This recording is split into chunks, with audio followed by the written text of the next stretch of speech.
Dus we hebben er echt volledig vertrouwen in. Het is dus een bijeenkomst geworden met slecht nieuws en daar baal ik van. Door alle commotie om mijn persoon dreigt de stad, de gemeente, onbestuurbaar te worden. U kunt vandaag beter vergaderen zonder mij en ik wens u een vruchtbare vergadering. Ze hebben het over een grasveldje en het monument wordt niet genoemd en zo.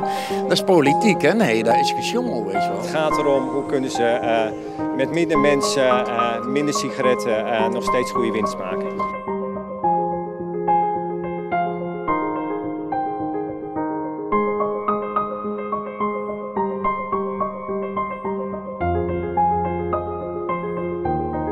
Omroep Zeeland Verkeersinformatie, 1 melding op dit moment van de ANWB.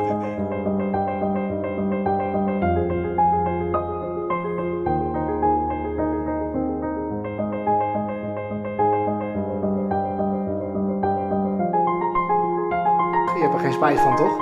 Nee, zeker niet. Vond ik wel een hele straffe actie van mezelf.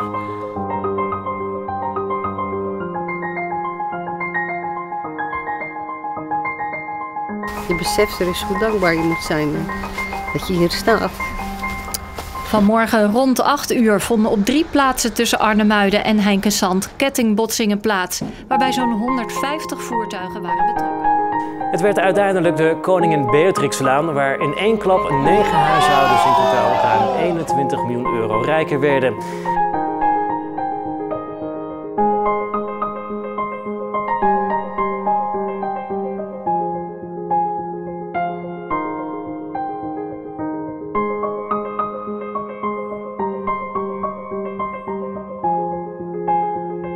Vandaag voor het eerst in de Zeeuwse geschiedenis een gouden plaat voor een Zeeuwse band.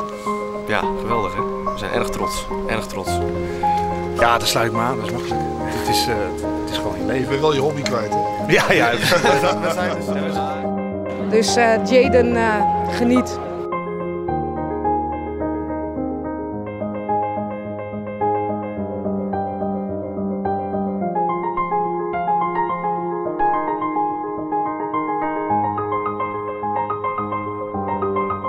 Feyenoord Hoek. Vanavond wordt hij gespeeld. Het duel in de derde ronde van de KNVB-beker.